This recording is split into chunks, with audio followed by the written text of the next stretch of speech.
All right, I don't know if I have anyone out there or not, but we'll give it a few moments.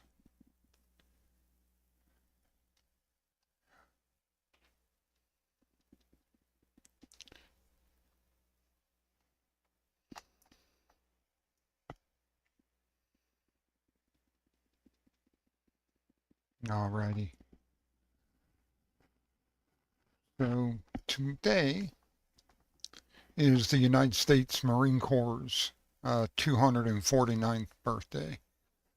Before I get into talking about the aircraft carrier, I wanted to play a quick video for everyone that's catching this or will catch it. And let's see here.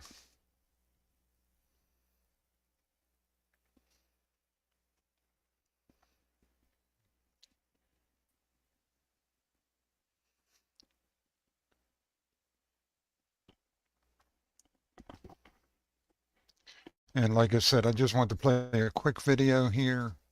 It's not my video, um, but it honors the Marines and their 249th birthday.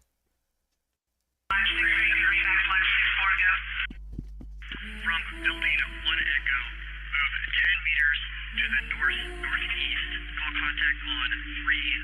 Looks like vehicle.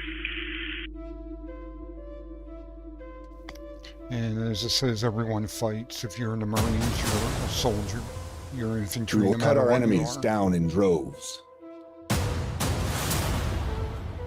Our fires will be the substance of their nightmares. We will protect our brothers and sisters.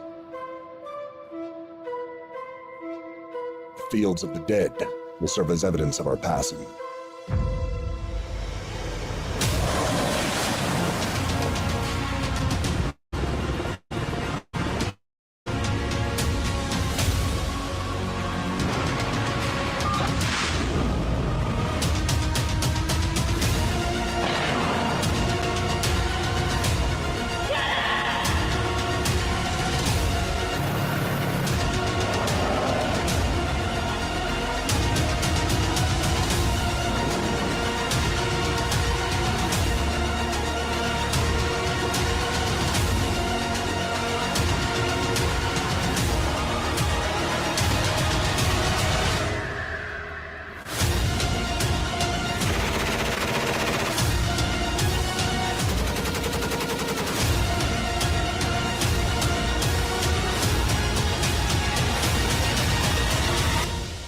Engagement complete.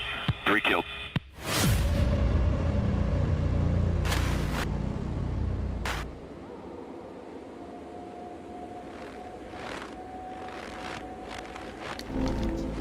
And then a little throwback to those Korea time.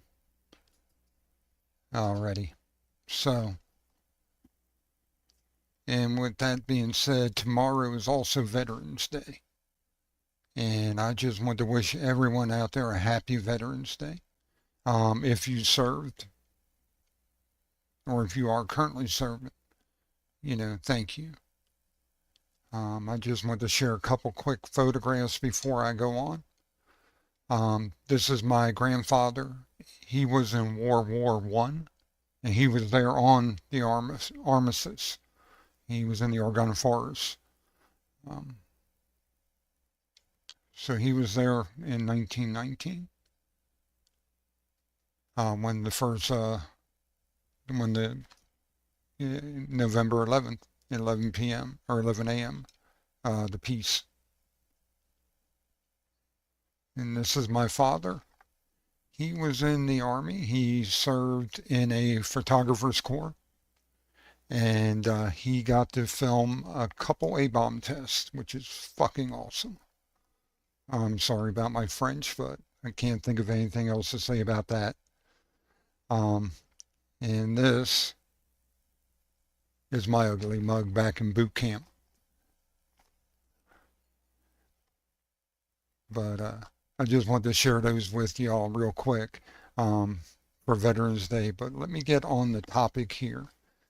So when we think of aircraft carriers, most of us think about this. Mighty war fighting machines out there floating 4.5 acres of death to our enemies. But you never ever think about submarines. And believe it or not, World War One and a little bit into World War Two, there were submarine aircraft carriers. Now, how did they do it, you wonder? It was quite complicated, but the Germans had these in World War One, and what they did is it really didn't submerge. But what they did do is they jetted across the channel carrying an aircraft, and when they got close enough for the aircraft to have range, they would flood their ballast tanks, and then the aircraft would be a seaplane and it would take off. And from there, they'd go and bomb Britain. Now, why did they start doing this? The first time that they flew from Germany to Britain, the plane went up the River Thames, made it to London, dropped a bomb, and barely made it home. So they were brainstorming, how can we increase our range? Well, this was it. It looks ridiculous, but it's actually pretty ingenious for the time. The Italians also had them during World War II.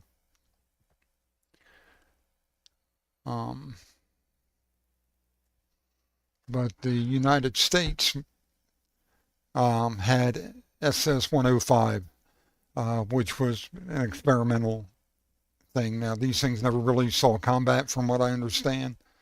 It was decommissioned, sold to the Brits. The Brits used it for a little bit in experimenting, and they decommissioned it, and we took it back to the U.S. But what they would do is in front of the conning tower, they replaced the gunning emplacement, and they put a little removable hangar there. Now, they would collapse a seaplane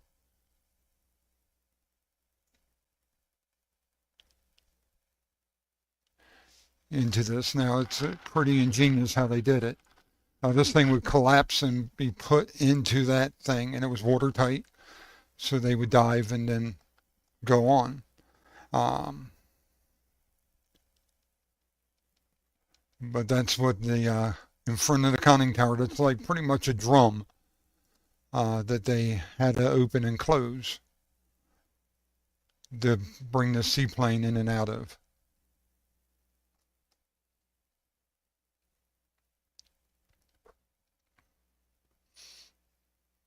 Yeah. Let's see, where am I here? Now that gives you an idea of how small the plane was.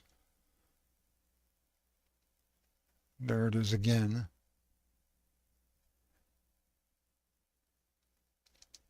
And what they would do is they would launch this thing off. And I do have a quick video of a launch.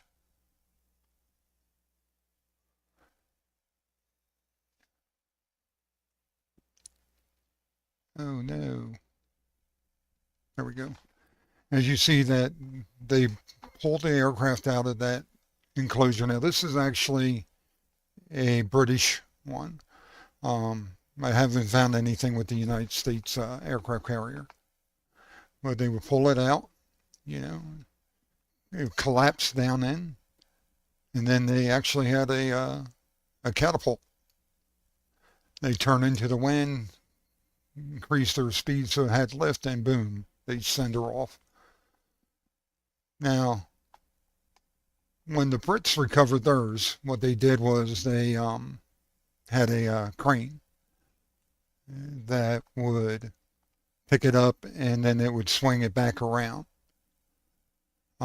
What the United States did was they flooded their number 3 ballast tanks, and that brought the ship underwater to a point, and the aircraft would taxi over top of it, and then they would bring that back up. Let's see.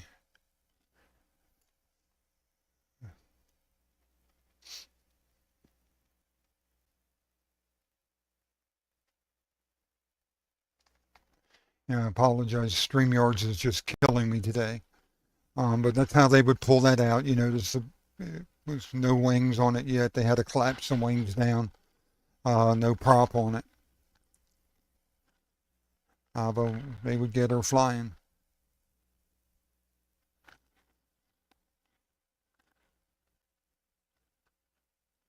And this, well, the United States, we never took it out of the country, from what I understand. They had it in New London, Connecticut, which is big sub-territory, even to this day. And they did it on the New Thames River there. And they did ops.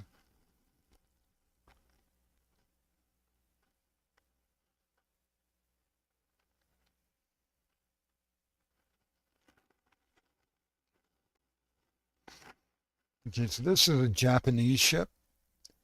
Japanese, they built theirs a little differently. We had reconnaissance planes on ours. And what the Japanese did was they had their hangar, and it would hold up to 3 Zeros.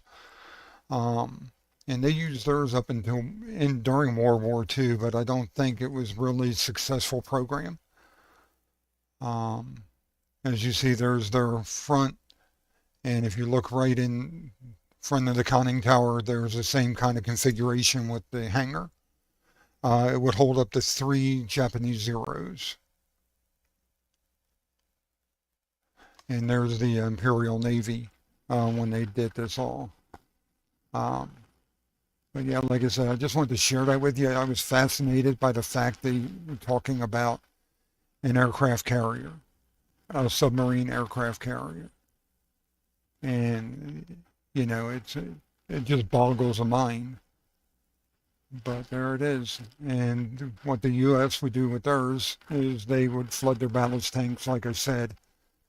And when they flooded the ballast tanks, it's a seaplane, so of course it would float. They'd taxi off and then take off. But that's all I got tonight. I just wanted to jump up here real quick and share that. Once again, happy Veterans Day to everyone. Happy birthday, Marines. And, you know, like I said, I just wanted to share my grandfather, my father, and of course my ugly mug right there in boot camp. But y'all have a great night. Thank you for those of you who are watching. You have a great night and take care. Keep on stacking. I can imagine no more rewarding a career. And any man who may be asked in this century